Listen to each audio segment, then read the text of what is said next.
ஆத்மாவும் சரீரமும் என் ஆண்டவர்க்கே சொந்தம். இனி வாழ்வது நான் அல்ல,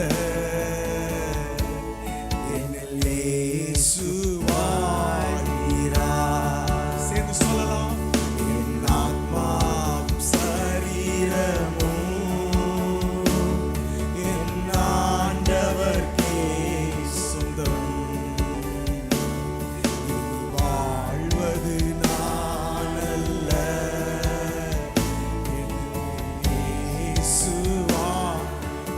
எல்லாரும் இயேசுதேவா இயேசுதேவா அர்ப்பணித்தேன், என்னையே நான் அர்ப்பணித்தேன். இயேசுதேவா அர்ப்பணித்தேன், என்னையே நான் அர்ப்பணித்தேன். ஏற்றுக்கொள்ளும் ஏந்திக் கொள்ளும் என் இதயம் வாசம் செய்யும். ஏற்றுக்கொள்ளும் ஏந்திக் கொள்ளும் என் இதயம் வாசம் செய்யும். என் ஆத்மாவும் சரீரமும் என் ஆண்டவர்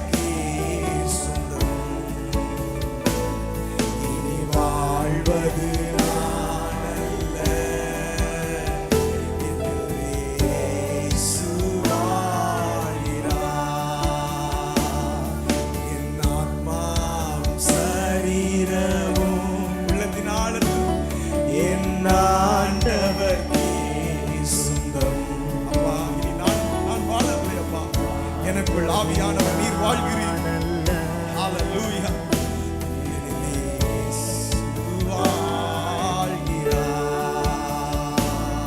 ஹல்லேலூயா. ஹல்லேலூயா. சந்தோஷமா நல்ல கரங்களை அசைத்து சொல்லலாமா? ஹல்லேலூயா.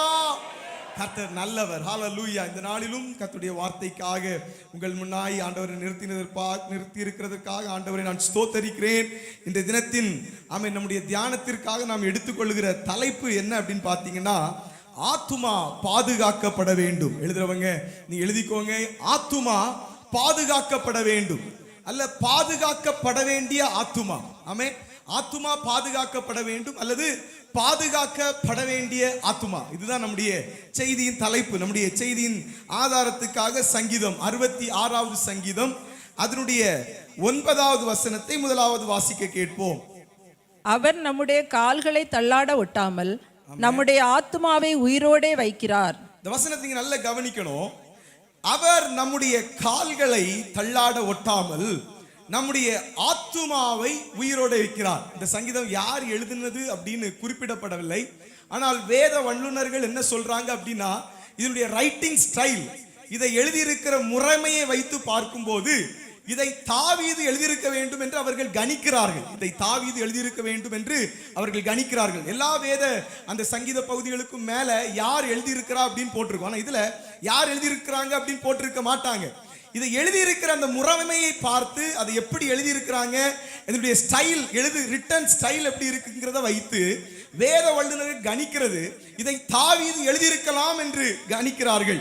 அப்படியே அது தாவீது எழுதியிருந்தாலும், இங்கே தாவீது அதை எழுதியிருந்தால், இவர் இங்கே நீங்கள் பார்க்கும் பொழுது கால்களை தள்ளாட ஒட்டாமல் நம்முடைய ஆத்துமாவை உயிரோட வைக்கிறார். இந்த ஸ்டேட்மெண்ட்டை பாருங்க.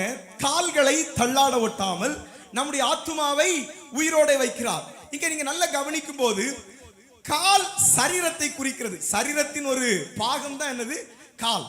கால் தள்ளாட விடாமல், அதாவது ஆத்துமாவை தள்ளாட விடாமல், நம்முடைய சரீரத்தை தள்ளாட விடாமல் அவர் நம்முடைய ஆத்துமாவை என்ன செய்யறாராம்? காக்கிறார். ஹல்லேலூயா.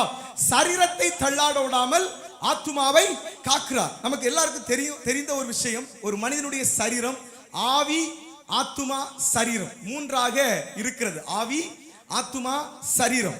இதிலே சரீரம், சரீரத்திற்கும் ஆத்துமாவுக்கும் மிகப்பெரிய ஒரு கனெக்ஷன் இருக்குது. நீங்க நல்லா கவனிக்கணும். சரீரத்திற்கும் ஆத்துமாவுக்கும் மிகப்பெரிய ஒரு கனெக்ஷன். ஆத்துமா பாதுகாக்கப்பட வேண்டிய ஒரு முக்கியமான பகுதி. நம்முடைய சரீரத்துல ஆத்துமா மிகவும் விலையேற பெற்ற பகுதி. அது மிகவும் பாதுகாக்கப்பட வேண்டிய ஒரு பகுதி, மிகவும் பராமரிக்கப்பட வேண்டிய ஒரு பகுதி. ஆனால் இந்த ஆத்துமாவுக்கு, இந்த ஆத்துமா அவ்வளவு விசேஷ விதமாய் பாதுகாக்கப்பட வேண்டுமானால், இந்த ஆத்துமா பரிசுத்தமா இருக்க வேண்டுமானால், சரீரம் மிகவும் ஒத்துழைக்க வேண்டிய அவசியம் இருக்கிறது. கைகளை உயர்த்தி ஒரு ஆமேன் சொல்லுங்க பார்க்கலாம். புரிந்தவங்க மாத்திரம் ஒரு ஆமேன் சொல்லுங்க பார்க்கலாம். இந்த இன்ட்ரோடக்ஷனை நீங்க புரிந்துகிட்டாதான் இந்த செய்தியின் மற்ற பகுதி உங்களுக்கு ஈஸியாக விளங்கும். இந்த முன்னுரையை நீங்க ஒழுங்கா புரியல அப்படின்னா மிச்சம் உள்ள எதுவுமே உங்களுக்கு என்ன செய்யாது, புரியாது. அதனால முன்னுரையை கொஞ்சம் கவனமா கேட்டீங்கன்னா நிச்சயமா இந்த செய்தி உங்களுக்கு ஆசீர்வாதமா இருக்கும். ஒரு ஆத்துமா பாதுகாக்கப்பட வேண்டுமானால் சரீரம் முக்கிய பங்கு வகிக்கிறது. பக்கத்துல பார்த்து சொல்லுங்க, ஆத்துமா பாதுகாக்கப்பட வேண்டியதன் முக்கிய பங்கு நம்முடைய சரீரத்திற்கு இருக்கிறது. நம்முடைய சரீரத்திற்கு மிக முக்கிய பங்கு இந்த ஆத்துமா பாதுகாக்கப்பட வேண்டியதற்காக கொடுக்கப்பட்டிருக்கிறது. இந்த ஆவியை பாருங்க, இந்த ஆவி இந்த உடலை விட்டு பிரிஞ்சா ஆத்துமா தன்னை தந்த தேவனிடத்தில் போயிரும்.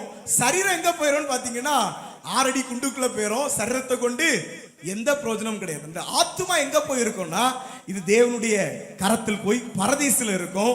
ஆமென். நியாய சிங்காசனத்திற்கு முன்பாக இந்த ஆத்துமா வரும்போது இது பரலோகத்துக்கு போதான் நரகத்துக்கு போதான் அங்கதான் என்ன செய்யப்படுது, தீர்மானிக்கப்படுது. ஆமென் சொல்லுங்க பார்க்கலாம்.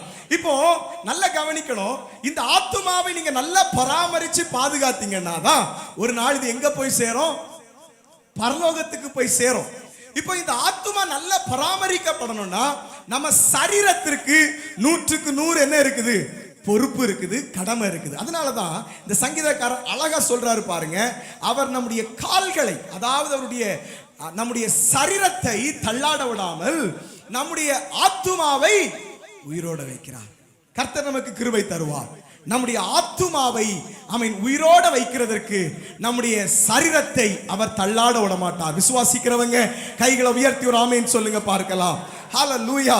நல்ல கவனிக்கணும், இந்த சரீரம் இந்த ஆத்துமாவை எப்படி வேணாலும் கெடுத்து போடலாம். இந்த சரீரத்துக்கு அதுக்குள்ள வல்லமை இருக்கு பாருங்க. இந்த சரீரம் இந்த ஆத்துமாவை எப்படி வேணாலும் அது திசை திருப்பலாம். இந்த சரீரம் இந்த ஆத்துமாவை ஸ்பாயில் பண்ணி போடுறதற்கும் இந்த சரீரத்துக்கு என்ன இருக்குது, வல்லமை இருக்கிறது. அதனாலதான் ஆண்டவர் இந்த ஆத்துமாவுக்கு மிக முக்கியத்துவம் கொடுக்கிறார். இந்த ஆத்துமாவுக்கு மிக முக்கியத்துவம் கொடுக்கிறார். விசுவாச பிள்ளைகள் ஒவ்வொருவரும் ஆத்துமாவை கண்ணும் கருத்துமாய் பாதுகாக்க வேண்டும் என்று தேவன் விரும்புகிறார். கைகளை உயர்த்தி ஆமென் சொல்லுங்க பார்க்கலாம். இந்த சரீரத்திலிருந்து, இந்த உலகத்திலிருந்து இந்த ஆத்துமா கரைபடாமல் இந்த ஆத்துமா பரிசுத்தமா இருக்க வேண்டும் என்று தேவன் விரும்புகிறார். ஹல்லேலூயா. புரிந்தவங்க மாத்திரம் கரங்களை அசைத்து ஹல்லேலூயா. இந்த சரீரத்தினால ஆத்துமா தீட்டுப்படக்கூடாது, இந்த உலகத்தினாலையும் நம்முடைய ஆத்துமா என்ன செய்யக்கூடாது, தீட்டுப்படக்கூடாது. ஆண்டவர் விரும்புகிறார். ஏன் ஆண்டவர் பர்டிகுலரா விரும்புகிறார்னா நம்முடைய ஆத்துமா தான் பரலோகத்துக்கு போகிறது. நம்முடைய ஆத்துமா தான் பரலோகத்துக்கு போகிறது. இந்த சரீரம் எங்க போயிரும் தெரியுமா, இந்த உலகத்தோடயே முடிஞ்சு போயிடும். நம்முடைய சரீரம் நம்ம மரிச்சிட்டோம்னா அடுத்த 2-3 நாளுக்குள்ளாடி நம்ம என்ன பண்ணிடுவாங்க, குண்டு தோண்டி புதைச்சிருவாங்க. அதோடு சரீரத்துக்கு வேலை என்ன செய்தது, முடிஞ்சு போச்சு. அதுக்கப்புறம் எத்தனை வருஷம் ஆனாலும் சரீரம் என்ன செய்ய போறது இல்ல, திரும்ப வர போறது இல்ல. ஆனா இந்த ஆத்துமா அப்படி கிடையாது. இது தன்னை தந்த தேவனிடத்தில் போகும். கைகளை உயர்த்தி ஆமென் சொல்லுங்க பார்க்கலாம். தன்னை தந்த தேவனிடத்தில் போய் இது பரலோகத்திற்குள்ள போகணும்னா, இது மிகவும் பாதுகாக்கப்பட வேண்டும். இந்த உலகத்துல பாதுகாக்கப்பட வேண்டும். இன்றைக்கு நீங்களும் நானும் வாழ்ந்து கொண்டிருக்கிற இந்த வாழ்க்கையில சரீரம் பாதுகாக்கப்பட வேண்டுமோ இல்லையோ, நம்முடைய ஆத்துமா அதிகமாய் பாதுகாக்கப்பட வேண்டும். ஆனா நம்மள நிறைய பேர் என்ன செய்யறோம் தெரியுமா, சரீரத்தை பாதுகாப்பதற்காக என்னெல்லாமோ செய்யறோமே தவிர ஆத்துமாவை என்ன செஞ்சிடறோம்னா கவனக்குறைவாக இருந்துடுறோம். நிறைய பேருக்கு ஆத்துமா கெட்டு போய் கிடக்கிறது. இன்றைக்கு காலை நேரத்தில் ஆண்டவர் நம்மோடு தெளிவாய் பேச போகிறார். சங்கீதக்காரன் இந்த பகுதி எழுதும் போது இஸ்ரவேல் ஜனங்கள் எகிப்திலிருந்து, அடிமைத்தனத்தின் வீடாகி எகிப்திலிருந்து புறப்பட்டு வருகிற சூழ்நிலையை இங்கே அவர் பேசுகிறார். அதனுடைய 10வது வசனத்திலிருந்து 12வது வசனம் வரை நீங்க பார்க்கும்போது அதை நன்றாய் கவனிக்க முடியும். அந்த 10வது வசனத்தை பார்க்கும் பொழுது, தேவனே எங்களை சோதித்தீர், வெள்ளியை புடமுகிறது போல எங்களை புடமிட்டீர். எங்களை சோதித்தீர், எங்கள் ஆத்துமாவை சோதித்தீர். எங்களை ஆத்துமாவை சோதித்து வெள்ளியை புடமிடுகிறது போல எங்களை புடமிட்டீர். எங்களை, அடுத்த வசனத்தை பாருங்க, 11வது வசனம், எங்களை வலையில் அகப்படுத்தி, எங்கள் ஆத்துமாவை வலையில் அகப்படுத்தி எங்கள் இடுப்புகளின் மேல் வருத்தமான பாரத்தை ஏற்றினீர். நல்ல கவனிக்கணும், இடுப்புகளின் மேல் வருத்தமான பாரத்தை ஏற்றினீர். 12வது வசனத்தை பாருங்க. மனுஷரை எங்கள் தலைமேல் ஏறி போக பண்ணினீர், தீயையும் தண்ணீரையும் கடந்து வந்தோம். எங்கள் ஆத்துமா தீயையும் தண்ணீரையும் கடந்து வந்திருக்கிறது, செழிப்பான இடத்தில் எங்களை கொண்டு வந்து விட்டீர் என்று சொல்லி ஆமென். அந்த இஸ்ரவேல் ஜனங்கள் ஆண்டவரை மகிமைப்படுத்தினது போல உங்களுக்கும் எனக்கும் முடிவில் நம்முடைய ஆத்துமா தண்ணீரையும் ஆமென், மனிதர்களை நம்முடைய ஆத்துமா ஆமென், நிறைய மனிதர்களை சந்திக்க வேண்டிய சூழ்நிலை வரும். மனிதர்கள் ஒருவேளை நம்ம மேல ஏறி போக ஆமென் போகிற அனுபவங்கள் வரும். தீயையும் தண்ணீரையும் கடந்து போகிற அனுபவம் நம்முடைய ஆத்துமாவுக்கு வரும். ஆனாலும் முடிவிலே ஒரு சம்பவம் இருக்கிறது. செழிப்பான இடத்தில் இந்த ஆத்துமாவை நம்முடைய கர்த்தர் கொண்டு போய் சேர்க்க போகிறார். விசுவாசிக்கிறவங்க மாத்திரம் கைகளை தட்டி ஆண்டவரை உற்சாகமாய் ஸ்தோத்திரம் பண்ணுங்க பார்க்கலாம். நம்முடைய வேதம் நமக்கு இந்த ஆத்துமாவை குறித்து என்ன சொல்லி தருகிறது என்று நாம் சில வசனங்களை பார்க்க போகிறோம். சங்கீதம் 62:1 தாவீது சொல்லுகிறார், தேவனையே நோக்கி என் ஆத்துமா அமர்ந்திருக்கிறது. தேவனையே நோக்கி என் ஆத்துமா அமர்ந்திருக்கிறது. அப்படின்னா ஒரு ஆத்துமா ப்ராப்பரா அது வாழணும்னா, நல்லபடியா அது இருக்கணும்னா, எந்த தீமையிலும் அது அகுப்படாமல் இருக்கணும்னா அந்த ஆத்துமா யாரை நோக்கி அமர்ந்து இருக்கணும் தெரியுமா? தேவனையே நோக்கி அமர்ந்திருக்கணும். அடுத்து ஒரு வசனம் சொல்றேன் பாருங்க. 121வது சங்கீதம் அதனுடைய 7வது வசனத்தை பார்க்கும்போது, கர்த்தர் உன்னை எல்லா தீங்குக்கும் விலக்கி காப்பார், அவர் உன் ஆத்துமாவை காப்பார். கைகளை உயர்த்தி ஆமென் சொல்லுங்க பார்க்கலாம். அப்ப தேவன் நம்முடைய ஆத்துமாவை என்ன செய்கிறவராய் இருக்கிறார்? காக்கிறவராய் இருக்கிறார். எல்லா தீங்குக்கும் விலக்கி காக்கிறவர், நம்முடைய ஆத்துமாவையும் அவர் காக்கிறவராய் இருக்கிறார். இப்போ ஒரு காரியத்தை நீங்க நல்லா புரிந்து கொள்ள வேண்டும். எசேக்கியேல் 18வது அதிகாரம் அதனுடைய 4வது வசனத்தை நாம் வாசிக்க கேட்போம். வேதம் கொண்டு வந்திருக்கிற எல்லாரும் பைபிளை திறந்துருங்க. எசேக்கியேல் 18வது அதிகாரம் அதனுடைய 4வது வசனம் மிக முக்கியமான ஒரு பகுதியா இருக்கிறது. இதோ எல்லா ஆத்துமாக்களும் என்னுடையவைகள். ஒரு நிமிஷம் நல்லா கவனிக்கணும். இதோ எல்லா ஆத்துமாக்களும் என்னுடையவைகள். அப்ப எல்லா ஆத்துமாக்களுக்கும் உரியவர் யார்? தேவன். தேவன் எல்லா ஆத்துமாவுக்கும் உரியவர். எல்லா ஆத்துமாக்களும் என்னுடையவர் என்று சொல்லி அவர் உரிமை கொண்டாடுகிறார். எல்லா ஆத்துமாக்களும் என்னுடையவைகள். தகப்பனின் ஆத்துமா எப்படியோ, தகப்பனின் ஆத்துமா எப்படியோ அப்படியே மகனின் ஆத்துமாவும் என்னுடையது. அப்படியே மகனின் ஆத்துமாவும் என்னுடையது. பாவம் செய்கிற ஆத்துமாவே சாகும். பாவம் செய்கிற ஆத்துமாவே. இப்ப நிறைய பேர் என்ன தெரியுமா நினைக்கிறாங்க? இங்க நல்லா கவனிக்கணும். தகப்பனின் ஆத்துமா எப்படியோ அப்படியே மகனின் ஆத்துமாவும் என்னுடையது. அப்படியே மகனின் ஆத்துமாவும் என்னுடையது என்று வேதம் சொல்லுகிறது. பாவம் செய்கிற ஆத்துமாவே. இப்போ தகப்பனையும் மகனையும் இங்க ஆண்டவர் இங்க வேத பகுதியில் ரிலேட் பண்றாங்க. நிறைய பிள்ளைகள் புரிந்து இருக்கிறது என்ன தெரியுமா? என்னுடைய பெற்றோர் எனக்காக ஜெபிக்கிறாங்க, நான் என்ன செஞ்சிடலாம்? தப்பிச்சிடலாம். என்னுடைய பெற்றோர் எனக்காக உபவாசம் பண்றாங்க, என் வாழ்க்கை எப்படி இருக்கும்? நல்லா இருக்கும். நிறைய பிள்ளைங்க நினைக்கிறது என் பெற்றோர் எனக்காக ஜெபிக்கிறாங்க, என் பெற்றோர் எனக்காக உபவாசம் பண்றாங்க, நான் நல்லா வந்துருவேன், இந்த உலகத்துல ஜெயமாய் வாழ்ந்துருவேன் நினைக்கிறாங்க. பெற்றோருடைய ஜெபம் நிச்சயமா உங்களை தாங்கும். ஆனா உங்க ஆத்துமாவை பாதுகாக்கணும்னா நீங்க தான் உங்களுக்காக கண்ணீர் விட்டு ஜெபிக்கணும். கரங்களை தட்டி ஆண்டவரை ஸ்தோத்திரம் பண்ணுங்க பார்க்கலாம். இங்கே தகப்பனின் ஆத்துமா எப்படியோ, ஒரு தனிப்பட்ட தகப்பனுடைய ஆத்துமா எப்படி இருக்கிறதோ அப்படியே மகனின் ஆத்துமாவும் என்னுடையது. ரெண்டு தனிப்பட்ட ஆத்துமா. ரெண்டு ஆத்துமாவை சேர்க்க முடியாது. தகப்பன், என்னுடைய தாய் எனக்காக ஜெபிக்கிறாங்க, என் ஆத்துமா பாதுகாக்கப்படும், நான் இந்த உலகத்துல வெற்றியாய் வாழ்ந்துடலாம் நினைச்சீங்கன்னா நீங்க ஏமாற்றப்படுவீங்க. வசனம் சொல்லுகிறது, பாவம் செய்கிற ஆத்துமாவே. தகப்பன் மகன்ல யாரு பாவம் செய்யறாங்களோ அவங்க ஆத்துமா என்ன செஞ்சு போகும்? செத்து போகும். ஒரு சண்டே கிளாஸ்ல ஒரு பையன்ட்ட அவங்க டீச்சர் கேட்டாங்களாம், நீ பரலோகத்துக்கு போகணும்னு ஆசைப்படுறியா அப்படின்னு கேட்டாங்களாம். அப்ப இவன் ஆமா அப்படின்னு சொன்னானோ. சண்டே கிளாஸ்ல அந்த சின்ன பையன் டீச்சரை பார்த்து ஆமான்னு சொன்னானோ. அப்போ அந்த டீச்சர் சொன்னாங்களா, நீ இப்படியெல்லாம் குறும்பு பண்ணா பரலோகத்துக்கு போக முடியாதே, இவ்வளவு தப்பு பண்ணா பொய் பேசினா நீ பரலோகத்துக்கு போக முடியாது, நீ எப்படி போவ? பரலோகத்துக்கு போகணும்னு ஆசைப்படுறியே. அப்போ இந்த பையன் சொன்னானா, ஆண்டவருக்கு வருகை வரும்போது நான் எங்க அப்பா கிட்ட போய் என்ன செஞ்சிருவேன்? படுத்துருவேன். வருகையில எங்க அப்பா எடுத்துக்கொள்ளப்படும் போது அவருக்கு காலை பிடிச்சு நான் எங்க போயிருவேன். இப்படியெல்லாம் கற்பனையில இருந்தீங்கன்னு வச்சுக்கோங்களா, உங்க ஆத்துமா நஷ்டப்படும். ராமேன்னு சொல்லுங்க பார்க்கலாம். உங்க ஆத்துமாவை பாதுகாக்க வேண்டிய பொறுப்பு உங்களுடையது. ஹல்லேலூயா. தனிப்பட்ட நபருடையது. இங்க இருக்கிற சின்ன பிள்ளைங்க அவங்க ஆத்துமாவை அவங்க என்ன செய்யணும்? பாதுகாக்கணும். இங்க இருக்கிற பெரியவங்க நீங்க உங்க ஆத்துமாவை என்ன செய்யணும்? பாதுகாக்கணும். பேசிட்டு இருக்கிற நான் என் ஆத்துமாவை நான் என்ன செய்யணும்?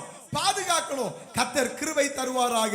கர்த்தர் நல்லவர். ஆதியாகமம் 17வது அதிகாரம் 14வது வசனம் சொல்லுகிறது, அந்த ஆத்துமா, அதனுடைய 2வது பகுதி இப்படி சொல்லுகிறது, அந்த ஆத்துமா என் உடன்படிக்கை மீறினபடியினால் என் ஜனத்தில் இராதபடிக்கு அறுப்புண்டு போவான் என்று கர்த்தர் சொல்லுகிறார். ஹல்லேலூயா.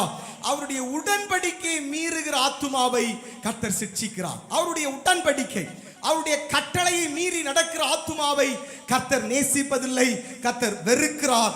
அவர்கள் இராதபடி அவர் அறுப்புண்டு போவான் என்று வேதம் சொல்லுகிறது. லேவியராகமம் 20வது அதிகாரம் அதனுடைய 6வது வசனத்தை வாசிக்க கேட்போம். அஞ்சனம் பார்க்கிறவர்களையும், நல்ல கவனிங்க, அஞ்சனம் பார்க்கிறவர்களையும் குறி சொல்லுகிறவர்களையும் பின்தொடர்ந்து சோரம் போக எந்த ஆத்துமா அவர்களை நாடுகிறானோ, நல்ல கவனிங்க, எந்த ஆத்துமா அஞ்சனம் பார்க்கிறவர்களையும் குறி சொல்லுகிறவர்களையும் நோக்கி போகிறார்களோ அந்த ஆத்துமாவுக்கு விரோதமாக எதிர்த்து நின்று அவனை தன் ஜனத்தில் இராதபடிக்கு அறுப்புண்டு போக பண்ணுவேன். கைகளை உயர்த்தி ஒரு ஆமென் சொல்லுங்க பார்க்கலாம். ஆண்டவர் ரொம்ப வைராக்கியமாய் சொல்லுகிறார், அஞ்சனம் பார்க்கிறவர்கள் குறி சொல்லுகிறவர்களை பின்பற்றி போகிற எந்த ஆத்துமாக்களுக்கு விரோதமாக நான் எதிர்த்து நின்று அவன் இந்த ஜனத்தில் இராதபடிக்கு அறுப்புண்டு போக பண்ணுவேன் என்று சொல்லுகிறார். புரிந்தவங்க மாத்திரம் கைகளை தட்டி கர்த்தரை ஸ்தோத்திரம் பண்ணுங்க பார்க்கலாம். அப்ப ஆண்டவர் எவ்வளவு வைராக்கியம் உள்ளவராய் இருக்கிறார் என்று பார்க்க வேண்டும். நம்முடைய ஆத்துமா ஒரு நாளும் அஞ்சனம் பார்க்கிறவர்களை பின்னிட்டு நோக்க கூடாது. நம்முடைய ஆத்துமா ஒரு நாளும் குறி சொல்லுகிறவர்களை தேடி போக கூடாது.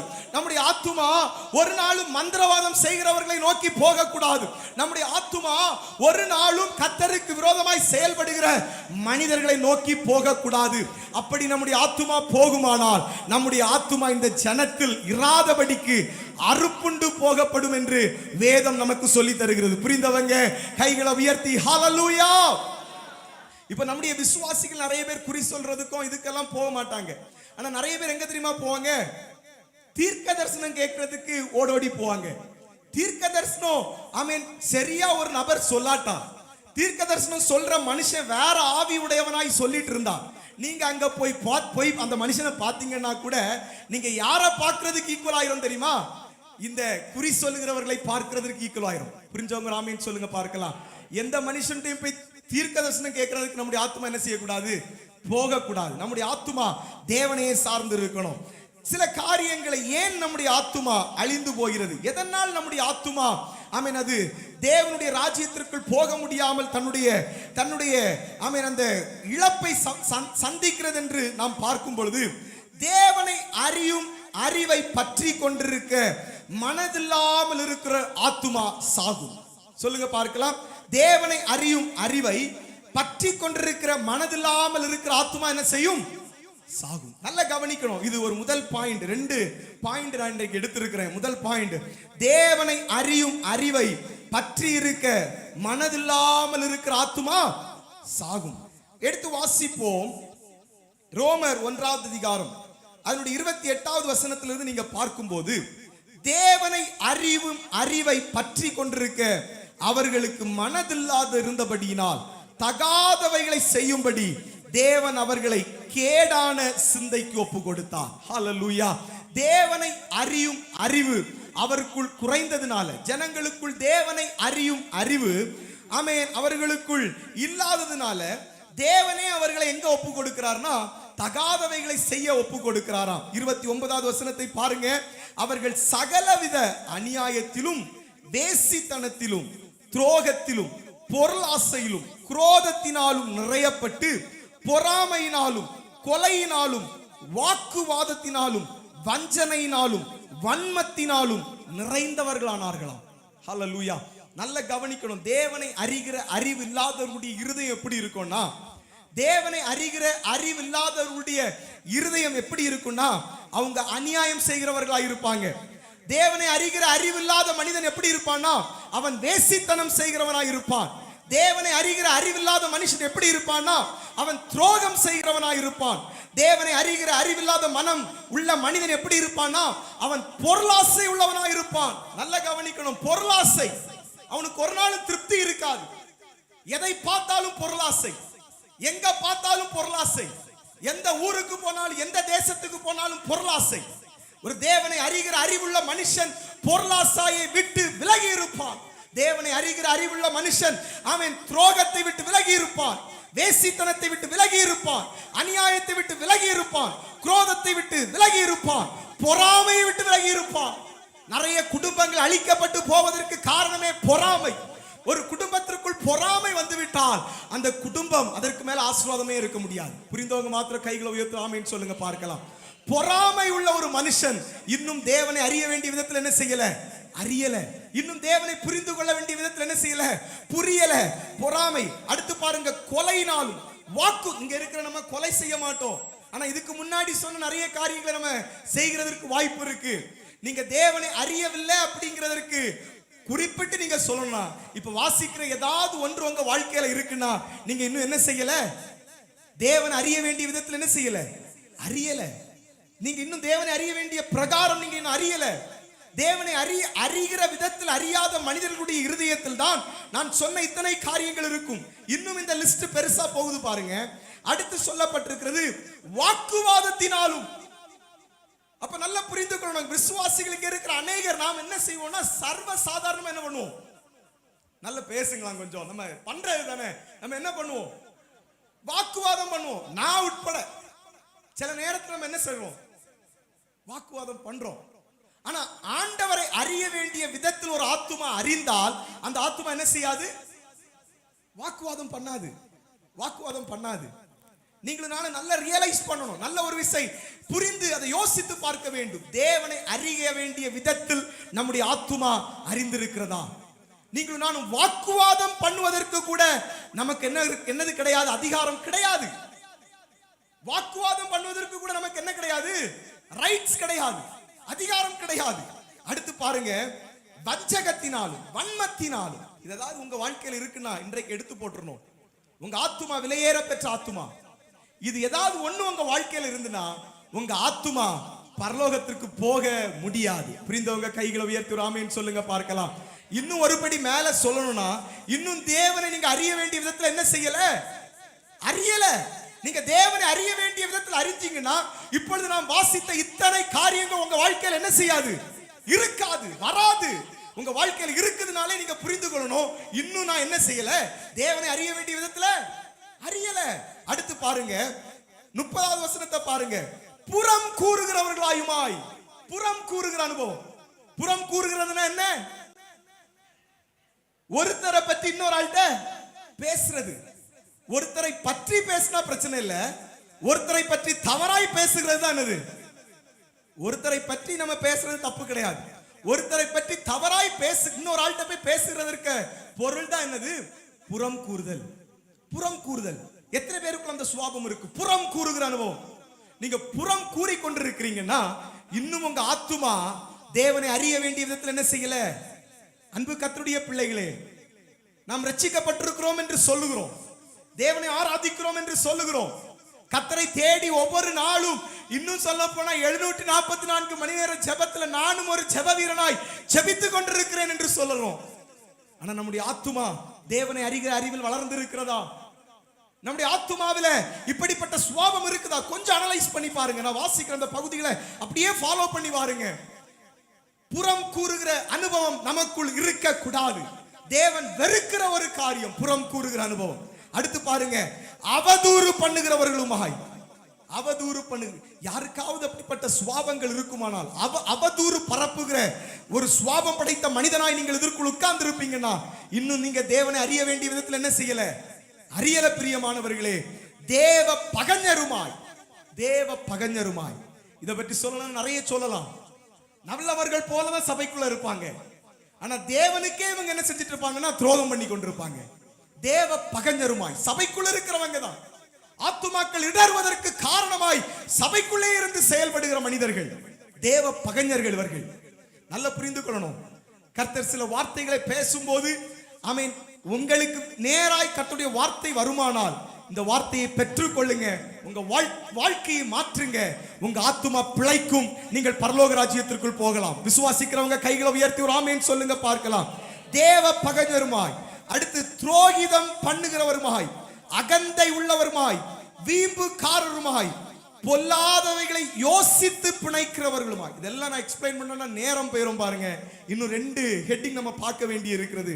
பொல்லாதவைகளை யோசித்து, வசனம் சொல்லுகிறது பொல்லாதவைகளை யோசித்து பிணைக்கிறவர்களுமாய். யோசித்து பிணைக்கிறது அப்படி ஒரு சம்பவமே நடந்திருக்காது. ஆனா இவங்களா யோசித்து என்ன செஞ்சிருவாங்க?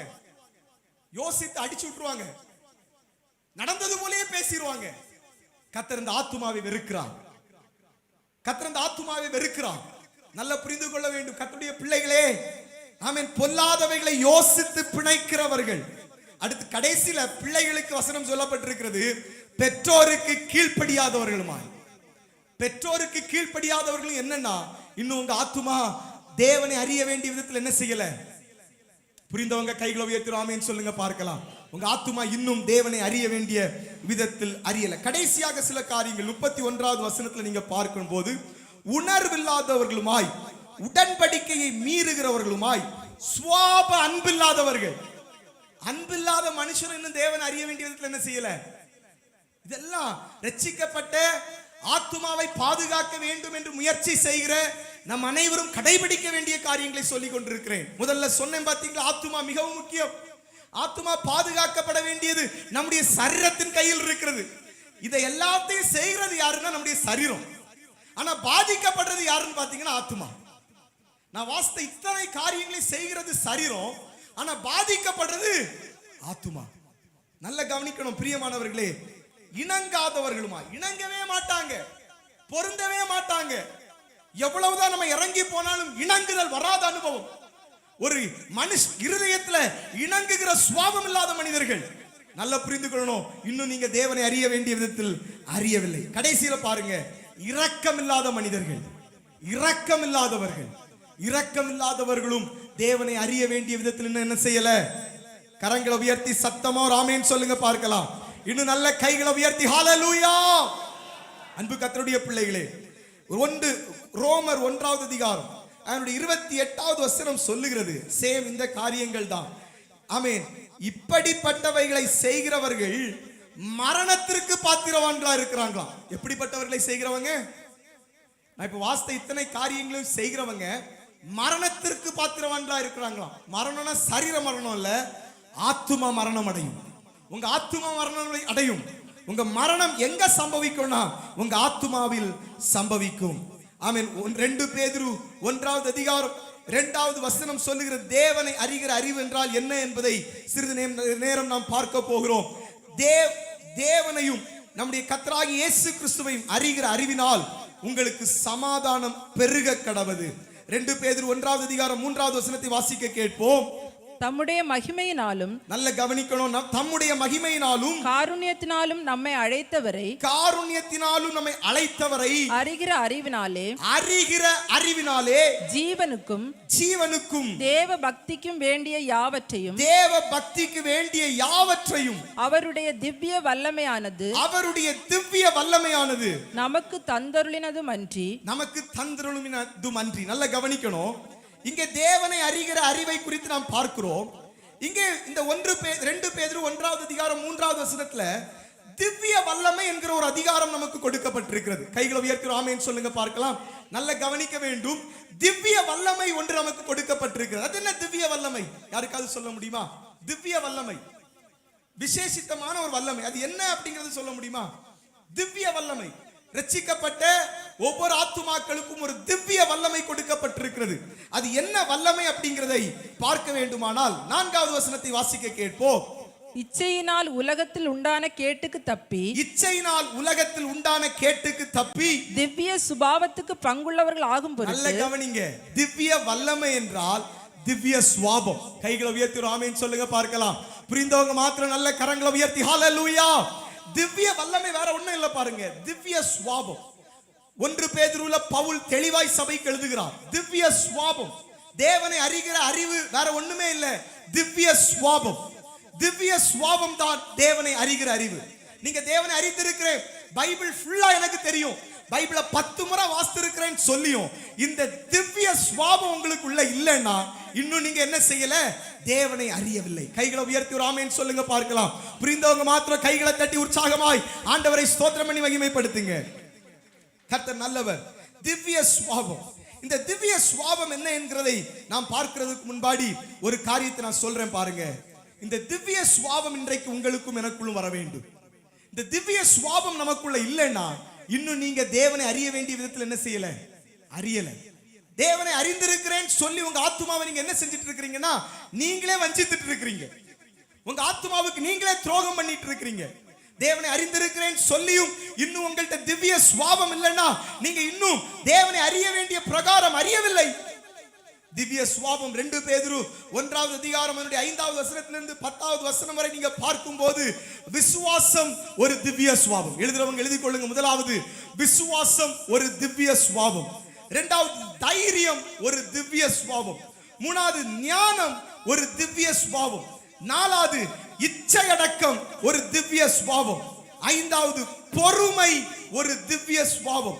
6வது தேவ பக்தி ஒரு திவ்ய சுவாபம். 7வது சகோதர சிநேகம் ஒரு திவ்ய சுவாபம். 8வது அன்பு ஒரு திவ்ய சுவாபம். கைகளை உயர்த்தி ஹல்லேலூயா சொல்லுங்க பார்க்கலாம். 8 திவ்ய சுவாபத்தை நான் இப்போ உங்கள்கிட்ட சொன்னேன்.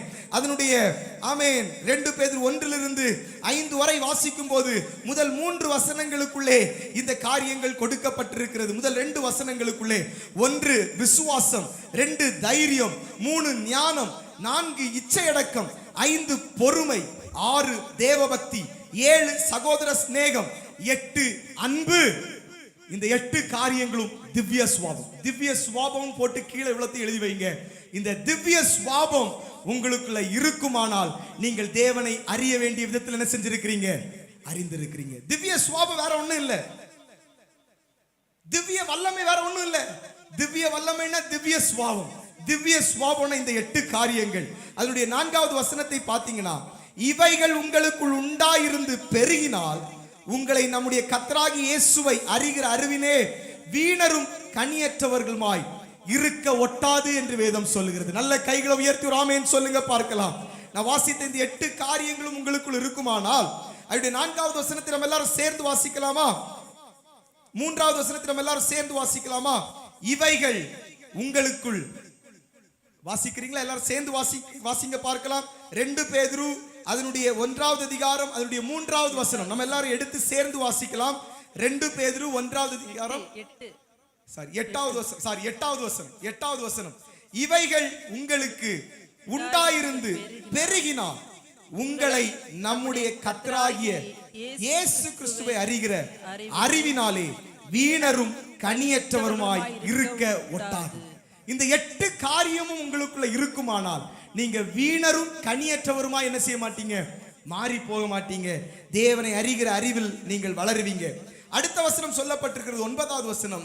இவைகள் இல்லாதவன் எவனோ அவன் முன் செய்த பாவங்களார தான் சுத்திகரிக்கப்பட்டதை மறந்து கண் குறுகி போன, கண் சொருகி போன குருடனாயிருக்கிறான்.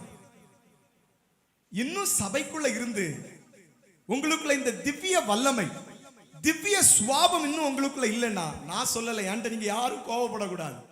வசனம் தெளிவா சொல்லுது. இங்க நீங்க இருந்தாலும் நீங்க எப்படிப்பட்டவர்களா இருக்கிறீங்க? எல்லாரும் நீங்களே சேர்ந்து சொல்லிருங்களா? நான் சொன்னாதான் கஷ்டமாயிரும். எப்படி நீங்களே சத்தமா இருக்க சொல்லிருங்களா? நீங்க இன்னும் அப்படிப்பட்டவர்களா இருந்தீங்கன்னா எப்படிப்பட்டவர்கள் வேதம் சொல்லுது? கண் சொருகி போனவர்களாம். கண் சொருகி போனவர்கள். ரட்சிக்கப்பட்டுட்டேன், ஆண்டவர் ஆராதிக்கிறேன், சபைக்கு வர்றேன், எல்லா வாரமும் வந்துட்டு இருக்கிறேன், ஆனா திவ்ய சுவாபம் உங்களுக்குள்ள இல்லைன்னா நீங்களும் கண் சொருகப்பட்ட குருடனாய் இருக்கிறீர்கள். நீங்கன்னு சொல்றதுக்கு பதிலா நம்மளும் கண் சொருகப்பட்ட குருடனாய் இருக்கிறோம். இந்த திவ்ய சுவாபம் சபைக்குள்ள இருக்கிற உங்க ஒருவருக்குள், யாராவது ஒருவருக்குள் இல்லைன்னா உங்களை நான் பாயிண்ட் பண்ணல. நீங்க எப்படிப்பட்டவர்களா இருக்கிறீர்களாம்? கண் சொருகப்பட்ட குருடன். சாதா குருட்டு விட்டுருங்க, கண் சொருகப்பட்ட குருடனுக்கு கண்ணை கூட திறக்க முடியாது. அவன் கண்ணை மூடிதான் நடக்கும். சில குருடர்களை பார்த்தீங்கன்னா கண்ணு திறந்திருக்கும், கண்ணு தெரியாது, கொஞ்சமாவது தெரியும். கண் சொருகிற குருடன் எப்படி தெரியுமா? கண்ணு சுத்தமா தெரியாது. வேதம் எதற்கு ஒப்பிடுகிறதுனா கண் சுத்தமா தெரியாத குருடனுக்கு ஒப்பிடுகிறது. யாருன்னா இந்த திவ்ய சுவாபம் இல்லாதவர்களை. புரிந்தவங்க மாத்திரம் கை உயர்த்தி ஆமென் சொல்லுங்க பார்க்கலாம். ஹalleluya, ஹalleluya. அவருடைய 10வது வசனத்தை பாருங்க. ஆகையால் சகோதரரே, உங்கள் அழைப்பையும் தெரிந்து கொள்ளலையும் உறுதியாக்கும்படி ஜாக்கிரதையாயிருங்கள். இவைகளை செய்தால் நீங்கள் ஒரு காலும் இடறுவதில்லை. இவைகளை செய்தால் உங்கள் ஆத்துமா ஒரு காலும் இடறுவதில்லை. புரிந்தவங்க ஹalleluya.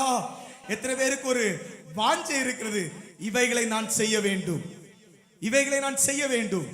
உங்க ஆத்துமா பிழைக்க வேண்டுமானால், உங்க ஆத்துமா ஒரு காலும் இடறி விழாமல் இருக்க வேண்டுமானால் இவைகளை நீங்களும் நானும் செய்ய வேண்டும். புரிந்தவங்க மாத்திரம் கைகளை தட்டி ஆண்டவரை உற்சாகமாய் ஸ்தோத்திரம் பண்ணுங்க பார்க்கலாம்.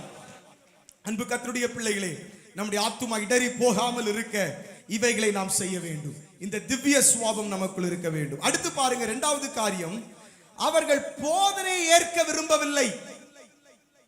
போதனை ஏற்க விருப்பம் இல்லாதவருடைய ஆத்துமா என்ன செய்யும்? அழிந்து போகும். எல்லாரும் என் கூட சேர்ந்து சொல்லுங்க, போதனை ஏற்க மனமில்லாதவருடைய இருதயம் ஆத்துமா அழிந்து போகும். போதனை ஏற்க மனமில்லாதவருடைய ஆத்துமா அழிந்து போகும். பாருங்க, ரோமர் 2வது அதிகாரம் 21வது வசனம் சொல்லுகிறது. 1வது வசனத்திலிருந்து நீங்க வாசிக்கும் போது ரோமர் 2:21, 22, 23 ஆகிய வசனங்களை நீங்க வாசிக்கும் போது, இப்படி இருக்க மற்றவர்களுக்கு போதிக்கிற நீ உனக்கு தானே போதியாமல் இருந்தால், களவு செய்யக்கூடாது என்று பிரசங்கிக்கிற நீ களவு செய்யலாமா?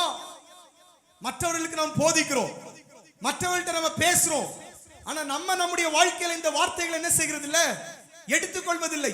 போதனைகளை அதிகமாய் கேட்கிறோம், போதனைகளை ஒவ்வொரு வாரமும் அதிகமாய் கேட்கிறோம், ஆனால் இந்த போதனைகளை நாம் என்ன செய்யல, ஏற்றுக்கொள்ளல. இன்னும் நாம் இதை ஏற்றுக்கொள்ளல. போதனை ஏற்றுக்கொள்ள மனம் இல்ல. போதனையை கேட்கும் போது நல்லா கேட்கிறோம், நல்லா கவனிக்கிறோம், நிறைய எழுதி எடுக்கிறோம், ஆனால் எழுதி எடுக்கிற பாதி காரியம் கூட நம்ம வாழ்க்கையில் என்ன செய்கிறது இல்ல, நாம் ஏற்றுக்கொள்வதில்லை. போதனைகளை கேட்கிறவர்களாய் நாம் இருக்கக்கூடாது, போதனைகளை ஏற்கக்கூடிய விருப்பம் உள்ளவர்களாய் நாம் இருக்க வேண்டும். கைகளை உயர்த்தி ஆமென் சொல்லலாமா? போதனைகளை ஏற்றுக்கொள்கிறவருடைய ஆத்துமா பிழைக்கும்.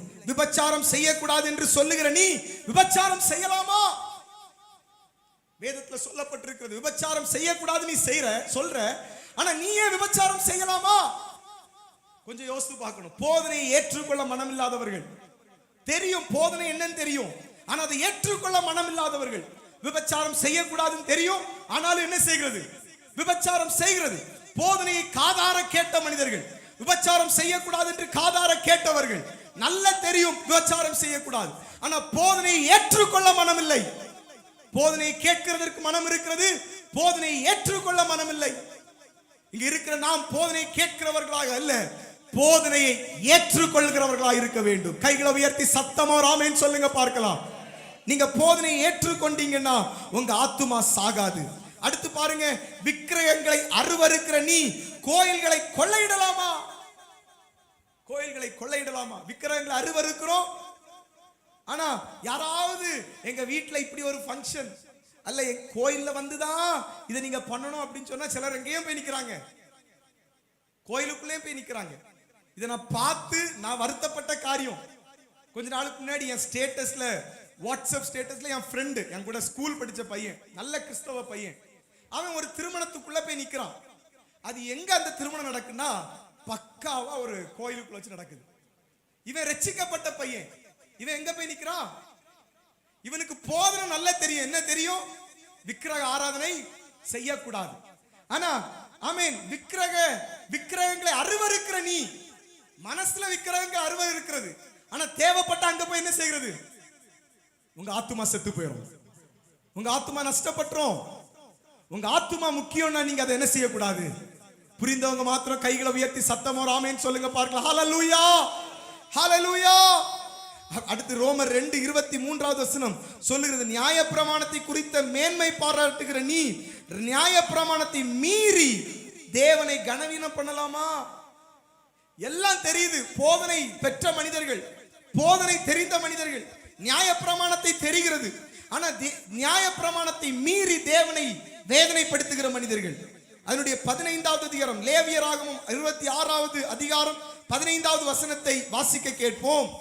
என் கட்டளைகளை வெறுத்து, நல்ல கவனிங்க, என் கட்டளைகளை வெறுத்து, உங்கள் ஆத்துமா என் நியாயங்களை அரோசித்து, உங்கள் ஆத்துமா என் நியாயங்களை அரோசித்து, என் கற்பனைகள் எல்லாவற்றின்படியையும் செய்யாதபடிக்கு, என் கற்பனைகள் எல்லாவற்றையும் செய்யாதபடிக்கு, என் உடன்படிக்கையை நீங்கள் மீறி போடுவீர்களாகில், அடுத்து நீங்க வாசித்தீங்கன்னா பல காரியங்களை கர்த்தர் சொல்லி இருக்கிறார். உபதேசங்களை, கர்த்தருடைய வார்த்தைகளை, பிரசங்கிக்கப்படுகிற வார்த்தைகளை ஏற்றுக்கொண்டு அதன்படி செய்ய தவறுகிற மனிதர்களுக்கு என்னெல்லாம் சம்பவிக்கணும் 15 29 வரை வேதத்தில் குறிப்பிடப்பட்டிருக்கிறது.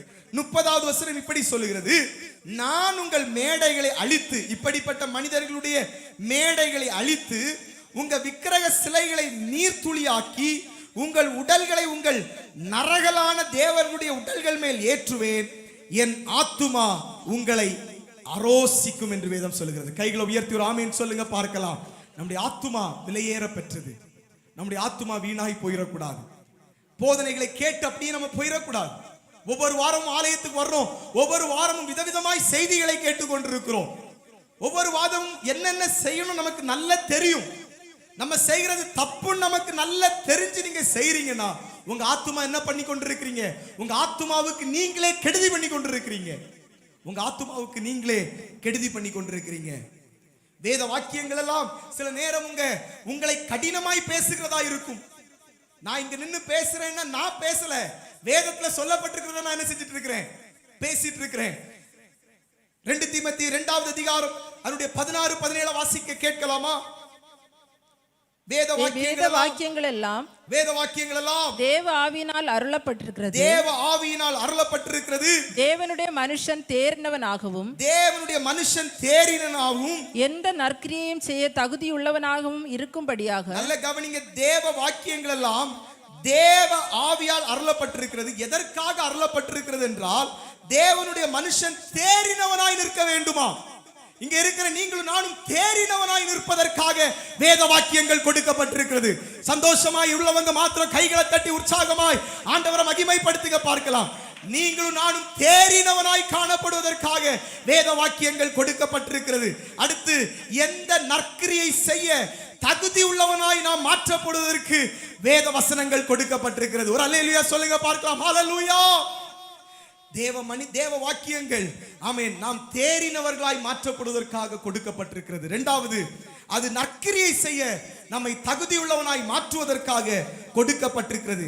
இன்னும் வேத வாக்கியங்கள் என்ன செய்யுமாம்? 17வது வசனத்தை வாசிக்க கேட்போம். அவைகள், நல்ல கவனிங்க, அவைகள் உபதேசிக்கும், கடிந்து கொள்ளுதலுக்கும், சீர்திருத்துதலுக்கும், நீதியை படிப்பிக்குதலுக்கும், படிப்பிப்பதற்கும் பிரயோஜனம் உள்ளவைகளாய் இருக்கிறது. இருக்கிறதாம். கர்த்தருடைய வார்த்தை என்ன செய்கிறதாம்? உபதேசிக்கிறதாம், கடிந்து கொள்ளுகிறதாம், சீர்திருத்துகிறதாம், நீதியை படிப்பிக்கிறதாம். எத்தனை நல்ல காரியம் பாருங்க.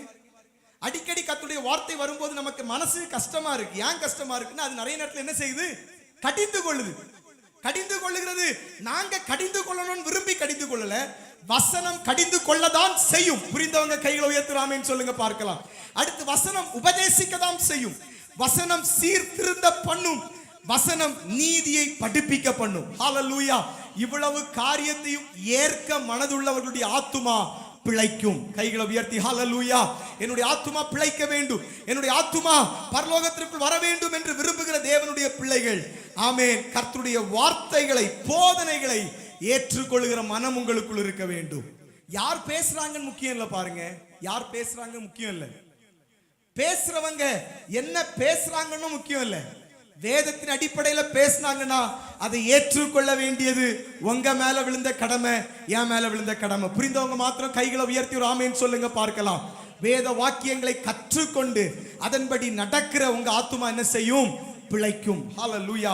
நம்முடைய ஆத்துமா பிழைக்கும். நீங்க இப்ப சொல்லலாம், நான் இதுல இருக்கிற அநேக காரியங்களை செய்கிறேன், ஆனாலும் என் ஆத்துமா சோர்ந்து போகிறது. நிறைய நேரத்தில் சோர்ந்து போகிறது, நிறைய நேரத்தில் நான் தள்ளாடுகிறேன், நிறைய நேரத்தில் நான் கவலைக்குள்ள போய் இருக்கிறேன், நிறைய நேரத்தில் எனக்குள்ளேயே ஒரு நிம்மதி இல்லாமல் நான் வாழ்ந்து கொண்டிருக்கிறேன். நீங்க சொல்ற எல்லா காரியத்தையும் நான் செய்கிறேன். இவ்வளவு நேரம் வாசித்த தேவனை அறிகிற அறிவு எனக்குள்ள நல்ல இருக்குது. இந்த அறிவிலே நான் நடந்து கொண்டிருக்கிறேன். போதனைகளை நான் கேட்கிறேன், போதனைகளின் போய் நடக்கிறேன். ஆனாலும் என் ஆத்துமால நிறைய பிரச்சனை, என் குடும்பத்துல நிறைய போராட்டம், என் குடும்பத்துல நிம்மதி இல்ல, என் பிள்ளைகளுக்குள்ள நிம்மதி இல்ல, என் எதிர்காலம் நிம்மதி இல்ல. பல விதத்துல நீங்க போராடி கொண்டிருக்கலாம். உங்களை பார்த்து நான் சொல்றேன், தாவீது சொல்றார். முதல்ல நம்ம வாஸ்தவம், தாவீது எப்படி ஆரம்பித்தார்னா, ஹல்லேலூயா, ஆமென், தேவனையே நோக்கி என் ஆத்துமா அமர்ந்து இருக்கிறது. அப்படின்னா தாவீதுடைய ஆத்துமா தேவனை நோக்கி தான் என்ன செஞ்சுட்டு இருக்குது, அமர்ந்துட்டு இருக்குது. அடுத்து பாத்தீங்கன்னா, கர்த்தர் உன்னை எல்லா தீங்குக்கும் விலக்கி காப்பார், அவர் உன் ஆத்துமாவை காப்பார். இதெல்லாம் யாரு சொல்றா? தாவீது சொல்றார். இங்க பாருங்க, இன்னொரு பகுதியில தாவீது சொல்றார். 88வது சங்கீதம் அதனுடைய 3வது வசனத்தை பாத்தீங்கன்னா, என் ஆத்துமா துக்கத்தால் நிறைந்திருக்கிறது. என் ஆத்துமா எப்படி நிறைந்திருக்கிறதா? துக்கத்தால் நிறைந்திருக்கிறதா. ஆத்துமாவை குறித்து மேன்மை பாராட்டினவன், சந்தோஷமா இருக்கிறேன் என்று சொன்னவன், என் ஆத்துமா கர்த்தருக்குள் சந்தோஷமா இருக்கிறது என்று சொன்ன தாவீது 88வது சங்கீதத்தில் சொல்லுகிறார், என் ஆத்துமா துக்கத்தால் நிறைந்திருக்கிறது. இப்படிதான் இங்க இருக்கிற நிறைய பேருக்கு சொல்லுவீங்க, என் ஆத்துமா நல்லா இருந்தது, இப்போ என் ஆத்துமா எப்படி இருக்கு? துக்கத்தால் நிரம்பி போயிருக்கு. என் ஆத்துமா துக்கத்துல முங்கி போய் கிடக்குது, என் ஆத்துமா துக்கத்துல மூழ்கி போயிருக்கிறது, என் ஜீவன் பாதாளத்திற்கு சமீபமாய் வந்திருக்கிறது. இதே அனுபவத்திற்குள் போகிற மனிதர்களுக்குள் நீங்க இருக்கலாம். தாவீது ஒரு டைம்ல சொல்ற, என் ஆத்துமா கர்த்தருக்குள் மகிழ்ச்சியா இருக்கிறது. இப்போ சொல்றாரு, என் ஆத்துமா துக்கத்தால் நிறைந்திருக்கிறது, என் ஜீவன் பாதாளத்திற்கு சமீபமாய் போய் கொண்டிருக்கிறது. அப்படின்னா நான் சாவதற்காய் போய் கொண்டிருக்கிறேன், நான் மரணத்திற்கு நேராய் போய் கொண்டிருக்கிறேன். சங்கீதம் 88வது சங்கீதம் அதனுடைய 14வது வசனத்தை பாத்தீங்கன்னா, தாவீது சொல்றார், கர்த்தாவே ஏன் என் ஆத்துமாவை தள்ளி விடுகிறீர்? ஏன் என் ஆத்துமாவை தள்ளி விடுகிறீர்? கர்த்தாவே ஏன் என் ஆத்துமாவை தள்ளி விடுகிறீர்? இங்க இருக்கிற எத்தனை பேருக்கு அந்த கேள்வி இருக்கிறது? ஏன் என் ஆத்துமாவை தள்ளி விடுகிறீர்? ஏன் உமது முகத்தை எனக்கு மறைக்கிறீர்? ஏன் என்னுடைய ஆத்துமாவை நீர் தள்ளி விடுகிறீர்? இந்த வசனத்தின்படி நீங்க பார்க்கும்போது சில நேரங்கள்ல நம்முடைய ஆத்துமாவை தேவன் என்ன செய்கிறாரு சொல்லுங்க? தள்ளி விடுகிறார். வசனம் சொல்லுது, கர்த்தாவே ஏன் என் ஆத்துமா. அப்ப தாவீதின் ஆத்துமாவை கர்த்தர் என்ன செஞ்சிருக்கிறாரு? கொஞ்சம் அசைத்து பார்த்திருக்கிறார், கொஞ்சம் தள்ளி விட்டு இருக்கிறாரு. இங்க இருக்கிற நீங்களும் சொல்லுங்க, ஏன் ஆத்துமாவும் அந்த நிலைமையில தான் இருந்து கொண்டிருக்கிறது?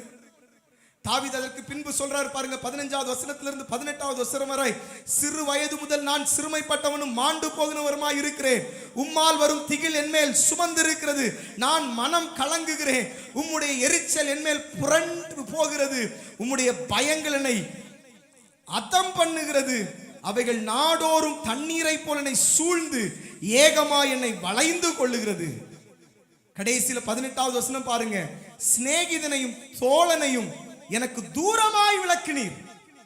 அப்ப சில நேரத்தில் ஆண்டவர் நம்முடைய ஆத்துமாவை கொஞ்சம் அசைத்து பார்த்து, நம்முடைய ஆத்துமாவை கொஞ்சம் தள்ளி எல்லா மனிதர்களிடத்திலிருந்து நம்ம என்ன செய்து வைக்கிறாரு? பிரிச்சு வைக்கிறாரு. என்னுடைய சிநேகிதனையும் தோழனையும் எனக்கு தூரமாக விலக்கினீர். அப்ப தாவீதுடைய ஆத்துமா கொஞ்சம் அசைக்கப்படுது. அவனுடைய சிநேகிதர்களும் அவனுடைய தோழர்களும் இப்ப அவனுக்கு தூரமாய் நின்று கொண்டிருக்கிறார்கள். அடுத்து சொல்லி இருக்கிறது, எனக்கு அறிமுகமானவர்கள் மறந்து போனார்கள். எனக்கு அறிமுகமானவர்கள் மறந்து போனார்கள். இந்த காலை நேரத்தில் இங்க நீங்க சொல்லலாம், எனக்கு அறிமுகமான நிறைய மனிதர்கள் என்னை மறந்து போயிருக்கிறாங்க. நீங்க சொல்லலாம், தேவன் மறக்க பண்ணி இருக்கிறார். எத்தனை பேர் விசுவாசிக்கிறீங்க? கைகளை உயர்த்தி ஆமென் சொல்லுங்க பார்க்கலாம். தேவன் சிலரை மறக்க பண்ணி இருக்கிறார், அறிமுகமானவர்களை மறக்க பண்ணி இருக்கிறார்.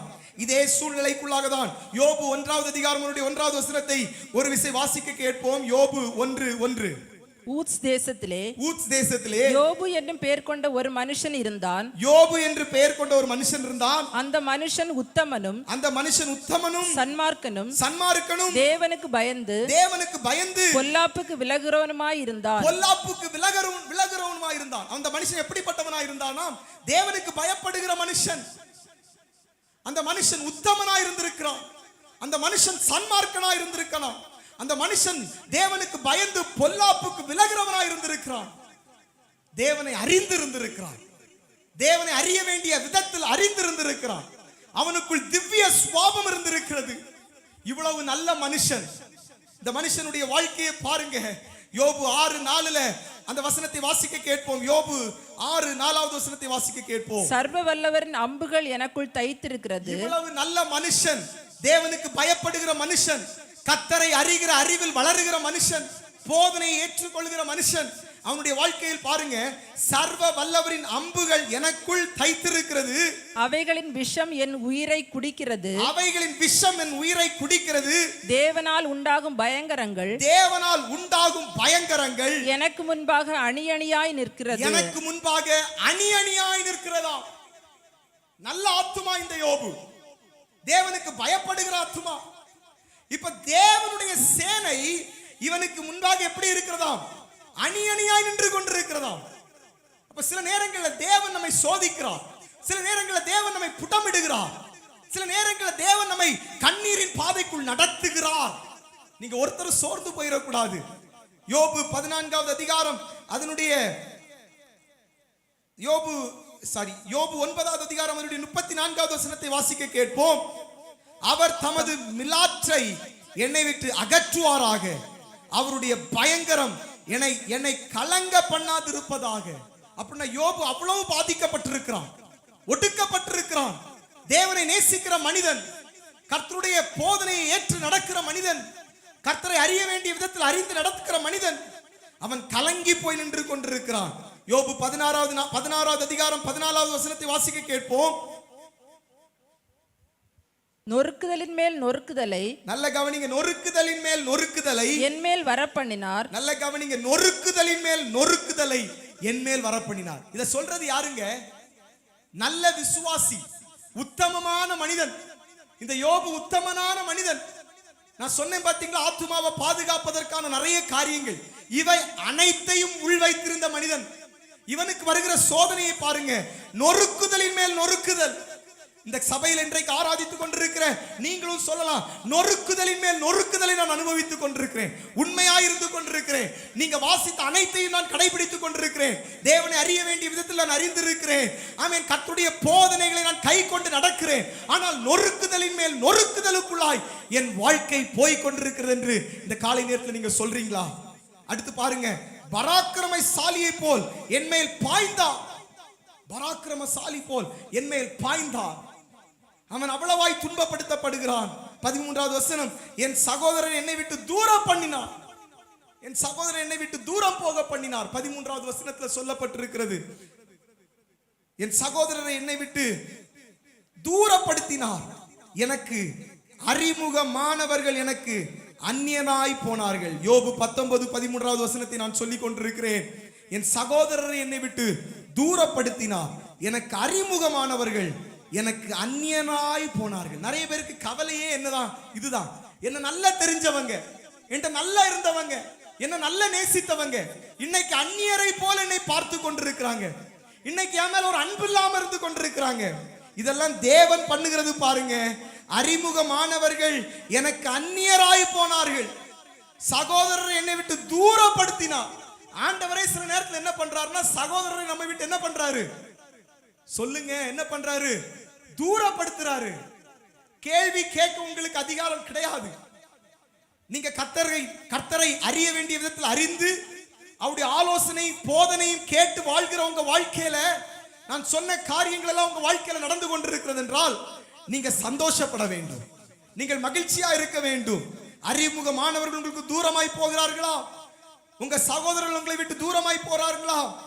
அடுத்த வசனம் சொல்கிறது, பந்து ஜனங்கள் விலகி போனார்கள், என் சிநேகிதர்கள் என்னை மறந்து விட்டார்கள். எத்தனை பேர் அந்த வழிகளுக்குள்ளா இருக்கிறீங்க எனக்கு தெரியல. சிநேகிதர்களால் மறக்கப்பட்ட அனுபவம், குடும்பத்தால் மறக்கப்பட்ட அனுபவம், உறவினர்களால் மறக்கப்பட்ட அனுபவம், நன்றாய் நேசித்த மனிதர்கள் இன்றைக்கு ஒரு நேசம் இல்லாமல் பாசம் இல்லாமல் மறந்து போன அனுபவம். சிநேகிதர்கள் என்னை மறந்து விட்டார்கள். யோபு நல்ல மனுஷன், ஆண்டவரை ஆராதிக்கிற மனுஷன், உத்தமன். வேதம் தேவன் அவனுக்கு சாட்சி கொடுக்கிறார். உத்தமனும் சன்மார்க்கனுமான மனுஷன், தேவனை அறிய வேண்டிய விதத்தில் அறிந்து போதனைகளுக்கு கீழ்ப்படுகிற மனுஷன். இப்ப சொல்றாரு, சிநேகிதர்கள் எல்லாம் என்ன மறந்து போயிட்டாங்க ஐயா, சிநேகிதர்கள் எல்லாம் என்ன மறந்து போயிட்டாங்க. அடுத்து 15வது வசனம், என் வீட்டு ஜனங்களும் என் வேலைக்காரர்களும் என்னை அந்நியனாக எண்ணுகிறாங்க. வேற யாரும் இல்ல, தன்னுடைய வீட்டு ஜனங்களும் தன்னுடைய வேலைக்காரனும் இப்ப யோபு எப்படி பார்க்கறாங்களாம்?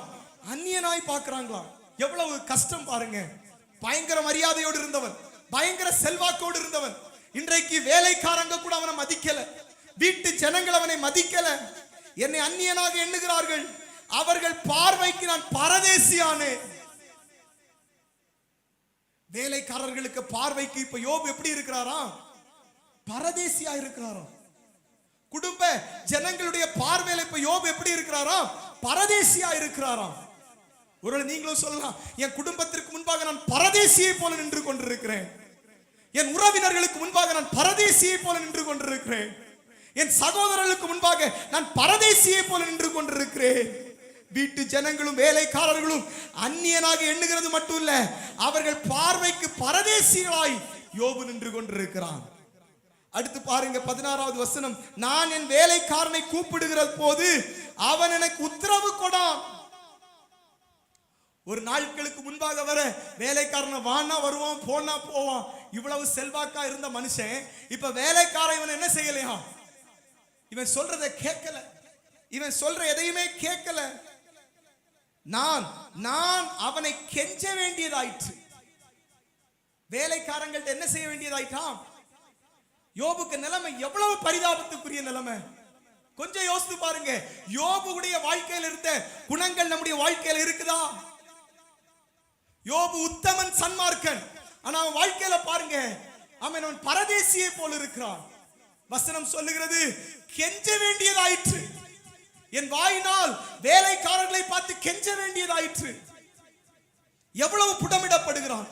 உத்தமன், சன்மார்க்கன், தேவனுக்கு பயந்தவன், இன்னும் சொல்ல போனா தேவனை அறிய வேண்டிய விதத்தில் அறிந்தவன், தேவனுடைய போதனையை பின்பற்றி நடக்கிற மனிதன் இன்றைக்கு சொல்லுகிறான், என் வாயினால் நான் என்னுடைய வேலைக்காரர்களை பார்த்து கெஞ்ச வேண்டியதாயிற்று. என் வாழ்க்கையில் அவ்வளவு பெரிய போராட்டங்கள், என் வாழ்க்கையில் அவ்வளவு பெரிய கஷ்டங்கள், எல்லாவற்றையும் இழந்தவனாய் நான் நின்று கொண்டிருக்கிறேன். 17வது வசனம் சொல்லப்பட்டிருக்கிறது, என் சுவாசம் என் மனைவிக்கு வேறுபட்டிருக்கிறது, என் கற்பத்தின் பிள்ளைகளுக்காக பரிதவிக்கிறேன். 18வது வசனம் சொல்லுகிறது, சிறு பிள்ளையும் என்னை அசட்டை பண்ணுகிறார்கள், சிறு பிள்ளைகளும் என்னை அசட்டை பண்ணுகிறார்கள். யோபு எப்படி இருந்த மனுஷன்? சிறு பிள்ளைகள் அவன் அசட்டை பண்ணி கொண்டிருக்கிறாங்க. இங்க இருக்கிற நீங்களும் சொல்லலாம், என் வயதுல இருந்து சின்னவங்க என்னை அசட்டை பண்ணி கொண்டிருக்கிறாங்க. ஒரு நாள் என்னை பார்த்து பயந்தவங்க இன்னைக்கு என்னை அசட்டை பண்ணி கொண்டிருக்கிறாங்க. ஒரு நாள் எனக்கு ஈக்குவலா இருந்தவங்க இன்னைக்கு என்னை அசட்டை பண்ணி கொண்டிருக்கிறாங்க. நான் உண்மையா இருந்தேன், கர்த்தரை ஆராதித்துக் கொண்டிருந்தேன், கர்த்தரை நேசித்துக் கொண்டிருந்தேன், உத்தமமா இருந்து கொண்டிருந்தேன். ஆனால் இன்றைக்கு சிறுவர்கள் என்னை அசட்டை பண்ணுகிறார்கள். 19வது வசனம் பாருங்க, என் பிராண சிநேகிதர் எல்லாரும் என்னை வெறுக்கிறார்கள். யோபு சொல்றார், என் பிராண சிநேகிதர் எல்லாம் என்னை வெறுக்கிறார்கள். உத்தமன், சன்மார்க்கன், தேவனுக்கு பயந்தவன், கர்த்தரை அறிகிற அறிவில் வளர்ந்தவன், தன்னுடைய ஆத்துமாவில அவன் போதனைக்கு கட்டுப்பட்டு நடந்தவன் இன்றைக்கு சொல்றான், பிராண சிநேகிதர் எல்லாம் என்னை வெறுத்து விட்டார்கள், நான் சிநேகித்தவர்கள் எனக்கு விரோதியானார்கள். எவ்வளவு புடமிடுகிற அனுபவம் பாருங்க. எல்லாம் முடிந்த, எல்லாம் இழந்து போன, எல்லாவற்றிலும் நஷ்டப்பட்ட எல்லாவற்றிலும் நஷ்டப்பட்ட யோபு 42வது அதிகாரம் 2வது வசனத்தில் இவ்விதமாய் சொல்லுகிறார், தேவரீர் சகலத்தையும் செய்ய வல்லவர், நீர் செய்ய நினைக்கிறது தடைபடாது என்பதை அறிந்திருக்கிறேன். கைகளை உயர்த்தி ஆமென் சொல்லுங்க பார்க்கலாம். இவ்வளவு புடமிடப்பட்ட, இவ்வளவு சோதனைக்குள்ளாய் போன உண்மையாய் இருந்த மனிதன், அவனுடைய ஆத்துமா உண்மையான ஆத்துமா, உத்தமமான ஆத்துமா, ஆனால் இவ்வளவு சோதனைக்குள்ளாய் உட்படுத்தப்பட்ட இந்த யோபு கடைசியில சொல்றாரு, தேவரீர் சகலத்தையும் செய்ய வல்லவர், நீர் செய்ய நினைத்தது தடைபடாது. நம்முடைய ஆத்துமா புடமிடப்படுகிறது, நல்லது. கைகளை உயர்த்தி ஆமென் சொல்லுங்க பார்க்கலாம். பக்கத்துல பிடித்து கரங்களை பிடித்து சந்தோஷமா சொல்லுங்க, உங்க ஆத்துமா புடமிடப்படுகிறது நல்லது, உங்க ஆத்துமா புடமிடப்படுகிறது நல்லது. ஏன் நல்லது தெரியுமா? உங்க ஆத்துமா புடமிடப்படுகிறது ஏன் நல்லது தெரியுமா? முதல்ல நம்ம சங்கீதம் 65வது சங்கீதம் 10வது வசனத்திலிருந்து 12வது வசனம் வரை வாசித்தோம் பாருங்க. அந்த வசனத்தை மறுபடி வாசிக்க கேட்போம். சங்கீதம் 66:10-12. தேவனே எங்களை சோதித்தீர். நல்ல கவனிங்க. இவ்வளவு புடமிடப்பட்டது எதற்கு? இவ்வளவு உபத்திரவத்திற்குள்ளாய் கொண்டு போகப்பட்டது எதற்கு? ஆத்துமாவில் உண்மை உள்ள மனிதன் இவ்வளவாய் சோதிக்கப்பட்டது எதற்கு? சங்கீதக்காரன் சொல்லுகிறார், ஆண்டவரே என் ஆத்துமா இவ்வளவு கஷ்டப்படுகிறது எதற்கு? வாசியுங்கள் 10வது வசனத்திலிருந்து 12வது வசனம் வரை. தேவனே எங்களை சோதித்தீர். வெள்ளியை புடமிடுகிறது போல் எங்களை புடமிட்டீர். வெள்ளியை புடமிடுகிறது போல் எங்களை புடமிட்டீர். எங்களை வலையில் அகப்படுத்தி வலையில் அகப்படுத்தி எங்கள் இடுப்புகளின் மேல் வருத்தமான பாரத்தை ஏற்றினீர். எங்கள் இடுப்புகளின் மேல் வருத்தமான பாரத்தை ஏற்றினீர். மனுஷரை எங்கள் தலையின் மேல் ஏறி போக பண்ணினீர். மனுஷரை எங்கள் தலையின் மேல் ஏறி போக பண்ணினீர். தீயையும் தண்ணீரையும் கடந்து வந்தோம். தீயையும் தண்ணீரையும் கடந்து வந்தோம். செழிப்பான இடத்தில் எங்களை கொண்டு வந்து விட்டீர். இவ்வளவு வேதனை எதுக்கு தெரியுமா? தீயையும் தண்ணீரையும் கடந்து வந்தோம். செழிப்பான இடத்தில் நம்மளை கொண்டு சேர்ப்பதற்காக தான் இத்தனை சோதனைகள். புரிந்தவங்க மாத்திரம் நல்ல கைகளை தட்டி ஆண்டவரை ஸ்தோத்திரம் பண்ணுங்க பார்க்கலாம். அன்பு கர்த்தருடைய பிள்ளைகளே, உங்க ஆத்துமா பல விதத்தில் சோதிக்கப்படுகிறது நல்லதுன்னு நான் சொன்னேன். உங்க ஆத்துமா இவ்வளவு உபத்திரவத்திற்குள் போகிறது நல்லதுன்னு நான் சொன்னேன். உங்க ஆத்துமாவை இவ்வளவு சோதித்து இவ்வளவு புடமிட்டு தீயையும் தண்ணீரையும் கடந்து வர பண்ணி செழிப்பான இடத்தில் கொண்டு சேர்ப்பதற்காக தான் நம்முடைய கர்த்தர் நம்முடைய ஆத்துமாவை புடமிட்டு அதை சரி பண்ணி கொண்டிருக்கிறார். புரிந்தவங்க மாத்திரம் நல்ல கைகளை தட்டி விசுவாசத்தோடு ஆண்டவரை மகிமைப்படுத்துங்க பார்க்கலாம். செழிப்பான இடத்துல நம்முடைய ஆத்துமாவை அவர் கொண்டு போக போகிறார். வேற ஒண்ணும் இல்ல, பரலோக ராஜ்யத்திற்குள்ளாக நம்முடைய ஆத்துமாவை தேவன் கொண்டு போக போகிறார். அதற்கான ஆயத்தத்தை தான் இந்த உலகத்துல கர்த்தர் செய்து கொண்டிருக்கிறார். புரிந்தவங்க ஹல்லேலூயா. உங்க ஆத்துமாவை பாதுகாக்க வேண்டிய கடமை உங்க கடமை. ஆத்துமால சில புடமிடுகிற அனுபவங்கள். யோபு எவ்வளவு புடமிடுகிறான் பாருங்க, எவ்வளவு சோதிக்கப்படுகிறான். சங்கீதக்காரன் சொல்லுகிறான், தீயையும் தண்ணீரையும் கடந்து வந்தோம், செழிப்பான இடங்களில் எங்களை கொண்டு வந்து விட்டீர். நீங்க இப்ப தீயையும் தண்ணீரையும் கடந்து போய் கொண்டிருக்கிறீங்க. பலவிதமான சூழ்நிலைக்குள்ளாய் பலவிதமான சோதனைக்குள்ளாய் நடந்து கொண்டிருக்கிறீங்க. ஏன் தெரியுமா? தீயையும் தண்ணீரையும் கடந்து போய் செழிப்பான தேசமாகிய அந்த கானான் தேசத்திற்குள்ளாக ஆண்டவர் உங்களையும் என்னையும் கொண்டு போவதற்காக தான் இந்த தீயையும் தண்ணீரையும் கடந்து போக பண்ணுகிறார். விசுவாசிக்கிறவங்க மாத்திரம் ஒரு நிமிடம் நல்ல கைகளை தட்டி சந்தோஷமாய், ஆண்டவரே தீயையும் தண்ணீரையும் கடந்து போக பண்ணுகிறது என்னை செழிப்பான இடத்தில் கொண்டு போவதற்காக, என்னை செழிப்பான இடத்தில் கொண்டு போவதற்காக, பரலோக ராஜ்யத்திற்குள் கொண்டு போவதற்காக. எத்தனை பேர் இந்த காலை நேரத்தில் ஆண்டவரே என்னுடைய ஆத்துமாவை நீ செழிப்பான இடத்திற்குள் கொண்டு போவதற்கு என்னுடைய ஆத்துமா தகுதியாகட்டும். நான் வாசித்த நிறைய காரியங்கள் நம்முடைய ஆத்துமாவை கெடுக்கிற காரியங்களை வாசித்தோம். அதுல ஏதாவது உங்க வாழ்க்கையில இன்னும் நீங்க சீர் பொருந்தல, இன்னும் உங்க ஆத்துமால சில குளறுபடி இருக்குன்னா அதை ஆண்டவருடைய கரத்துல ஒப்பு கொடுக்க போறீங்க. பின்பு நீங்க சொல்ல போறீங்க, என்னுடைய புடமிடுதல் செழிப்பான தேசத்தில் என்னை கொண்டு போவதற்காக. எத்தனை பேருக்கு சொல்ல முடியும் இந்த காலை நேரத்துல? இந்த சோதனை எதற்குன்னா என்னை செழிப்பான தேசத்தில் கொண்டு போவதற்காக. இந்த வருத்தம் எதற்குன்னா நம்மை செழிப்பான தேசத்தில் கொண்டு போவதற்காக. இந்த உபத்திரவம் எதற்குன்னா நம்மை செழிப்பான தேசத்தில் கொண்டு போவதற்காக. இந்த கஷ்டம், இந்த கண்ணீர் எதற்குன்னா நம்மை செழிப்பான தேசத்தில் கொண்டு போவதற்காக. அப்படியே நாம் எழுந்து நிற்போமா? கர்த்தருடைய சமூகத்தில் நம்மை ஒப்பு கொடுக்க போகிறோம். கர்த்தரை மகிமைப்படுத்துவோம். இந்த காலை நேரத்தில் அன்பு கர்த்தருடைய பிள்ளைகளே, செழிப்பான இடம் வேண்டுமானால் சில உபத்திரவங்களுக்குள்ளாய் நீங்கள் போய்தான் ஆக வேண்டும். செழிப்பான இடம் வேண்டுமானால் உங்க ஆத்துமாவை நீங்கள் பாதுகாக்க தான் வேண்டும். ஆத்துமாவை பாதுகாக்கிற ஜனங்கள் நீங்கள் சோர்ந்து போக கூடாது. உத்தமனும் சன்மார்க்கனுமாகிய யோபுடைய வாழ்க்கையில அவன் உபத்திரவப்பட்டான். முடிவிலே சொன்னான், தேவரீர் நீர் செய்ய நினைக்கிறது ஒன்றும் தடைபடாது, நீர் சகலத்தையும் நன்மைக்காக செய்து முடிக்கிறீர். இந்த காலை நேரத்துல நீங்க நன்மைகளை செய்து, நீங்கள் ஆண்டவருக்கு பிரியமாய் நடந்து, கர்த்தரை அறிகிற விதத்தில் அறிந்து, அவரை ஆராதித்து, கர்த்தருடைய போதனைகளை கீழ்ப்படிந்து வருகிறேன், ஆனாலும் என்னுடைய வாழ்க்கையில் உபத்திரவம் போராட்டம் என்று சொல்றீங்களா? ஒரு நிமிஷம் கண்களை மூடுங்க. இன்னும் என் வாழ்க்கையில போராட்டம், இன்னும் என் வாழ்க்கையில உபத்திரவம். தீயையும் தண்ணீரையும் கடந்து போக பண்ணினீர், செழிப்பான தேசத்தில் எங்களை கொண்டு போய் விடுகிறீர். இந்த காலை நேரத்தில் கர்த்தர் சபையை பார்த்து சொல்லுகிறார், தீயையும் தண்ணீரையும் எதற்கு கடந்து போக பண்ணுகிறார் தெரியுமா? இந்த உபத்திரவத்தின் வழியா ஏன் கர்த்தர் உங்களை நடத்துகிறார் தெரியுமா? வேற ஒன்றும் இல்ல, செழிப்பான கானான் தேசத்திற்குள்ளாய் உங்களை கொண்டு சேர்ப்பதற்காக தான் இவ்வளவு உபத்திரவங்கள். விசுவாசிக்கிறவங்க கைகளை தட்டி ஒரு 2 நிமிடம் வாய்களை திறந்து ஆர்ப்பரித்து, ஆண்டவரே செழிப்பான இடங்களில் எங்கள் ஆத்துமாவை கொண்டு சேர்ப்பீராக. ஹalleluya. இயேசு தேவா அர்ப்பணித்தே என்னையே நான் அர்ப்பணித்தே. இயேசு தேவா அர்ப்பணித்தே என்னையே நான் அர்ப்பணித்தே. ஏற்றுக்கொள்ளும் ஏந்திக் கொள்ளும் என் இதயம். ஒப்பு கொடுங்க, உங்களை ஒப்பு கொடுங்க. ஆண்டவரே என் ஆத்துமாவை ஏற்றுக்கொள்ளும் ஏந்திக் கொள்ளும் என் இதயம். 2 கைகளை உயர்த்தி என் ஆத்மாவும் சரீரமும் என் ஆண்டவர்க்கே சொந்தம்.